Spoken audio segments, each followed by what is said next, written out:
Hello, America. This is Common Sense. I'm Wendy Bell. It is so great to have you today. You know, the legacy media is not covering it, but we are. The great global pushback. It's this moment in world history right now when enough people have had enough to sacrifice everything for a full-fledged revolt. The ingredients of this recipe of resistance: greedy global elitism born out of Klaus Schwab's World Economic Forum that pushes social, environmental, and political agendas. A beleaguered citizenry literally being starved of their freedom. A complicit media whose goal is to protect the liberal world order at all costs.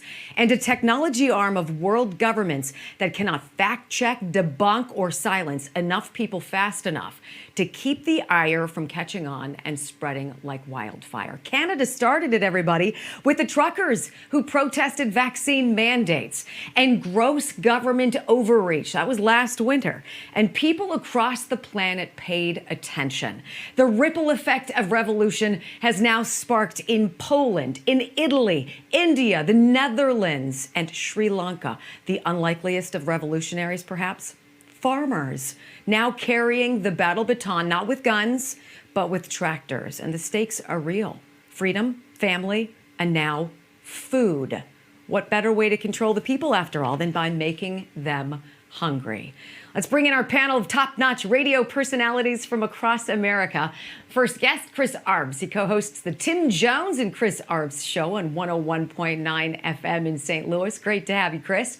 Also joining me is Tug Cowart, host of the Morning Extra with Tug and Rhino on WFOM FM in Atlanta. Hello to you, Tug. Thank you. And my friend Andrea Kaye, who hosts the Andrea Kaye Show, The Answer on San Diego's FM 96.1 and AM 1170. Andrea, always great to have you. In fact, we are going to start with you, my dear Andrea. I want to start in the Netherlands, you guys, okay? Now, Dutch farmers there have been revolting for weeks against climate regulations and government demands that they use less fertilizer and reduce their livestock to reduce emissions under this whole umbrella of climate change. Now, when the farmers revolted, the mayor of one Dutch town said they were not allowed in his city. And I want you to see what happened next.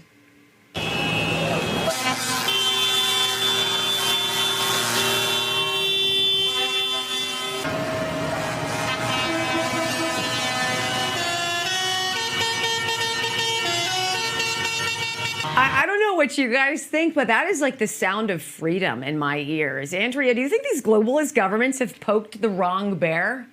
Well, I think they have. When you see folks in Netherlands looking like they're straight out of the middle of America, honking their horns and riding in their stump jumper tractors, that's a sight to behold. And you're right, we have not been seeing this all week in the legacy media, have we? And what's also very interesting about these Dutch truckers is that they have connected the dots so clearly. You know, these World Economic Forum types and these legacy media types thinks that everybody, particularly those that work with their hands, including farmers, are stupid. These farmers have said, look, we know that this isn't really anything about to do with climate change, right? With these new nitrogen reduction laws. One of the things they did this week was they protested an immigration center because they said what this is about trying to force us to sell our farmland to pave the way for you to build apartments for all these refugees that you want to bring in. And the end result will be ultimately we're all going to starve as being part of being forced to be dependent on the international food chain. Right. And they're not having it. And I got giddy when I look at this. Tug, I want you to hop in the conversation here because this crippling green nonsense, these rules, and this Dutch farmer revolution, which you'll soon see that spread pretty quickly, have led to this. It's empty store shelves. Look at that. You can't find anything.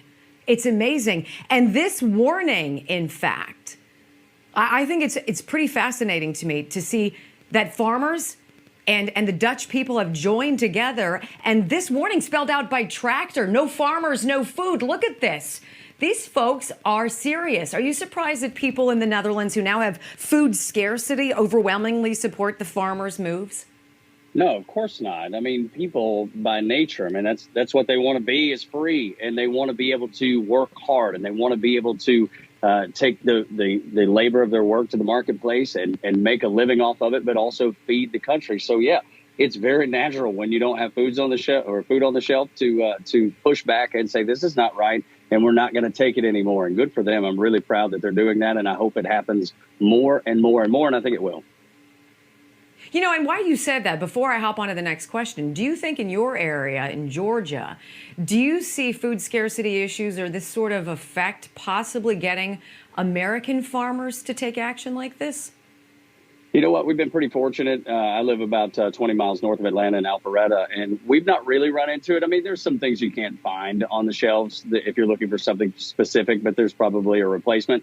You don't see it quite as much, but I do believe at some point, if we continue on the path that we're going now, that you could absolutely see it, and you would see people acting the same way here in the United States. People, actually, probably even worse, because people in the United States know what it's like to be free. They're not used to being handcuffed by an administration that are making poor decisions over and over and over again.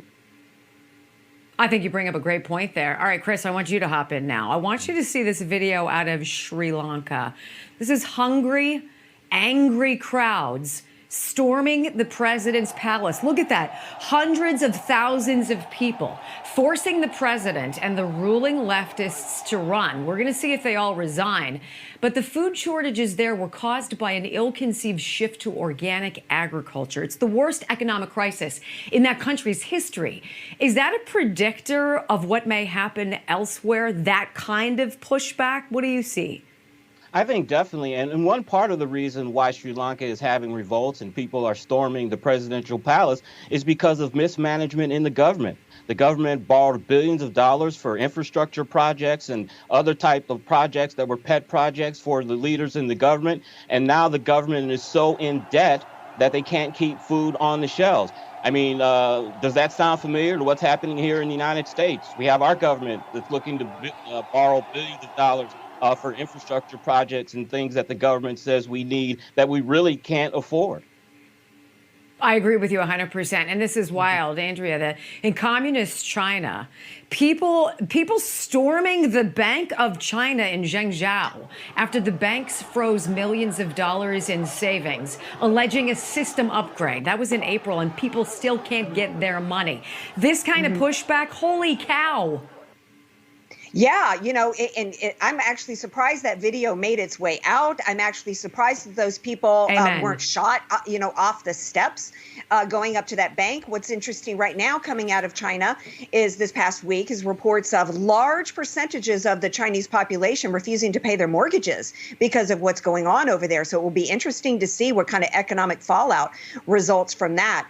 Look, you're absolutely right. Thank you for covering this, because this is a global movement around the world of people pushing back against pandemic restrictions, against all the economic, fascistic, totalitarianistic methods against people. But what's interesting is that we're not really seeing that here yet in the United States. What we're seeing here when it comes to farmland is we're seeing China, the Chinese Communist Party, and Bill Gates buying up all of our farmland. You know, we tried to do some trucker convoy here in the United States, and it kind of fell flat towards Canada. And what I'm concerned about is that we're not the world leaders at this point in terms of our own protest about what's going on. And yeah, it's been a while. You know, the previous guest was talking about us spending all this money and borrowing all this money for infrastructure and pet projects. Right. Isn't that what Barack Obama did with the green energy boondoggles back in 2009? When are we going to start pushing back against our government like our people around the world? I agree 100%. And you've read my Magic 8 Ball, because that's exactly what we're talking about here. So guys, hang tight. I'm going to get you after this quick break. But I want to say this, a new liberal world order. Is that what you guys voted for? The powerful pushback from some pretty unlikely sources. To Andrea's point, here at home, coming up next on Common Sense.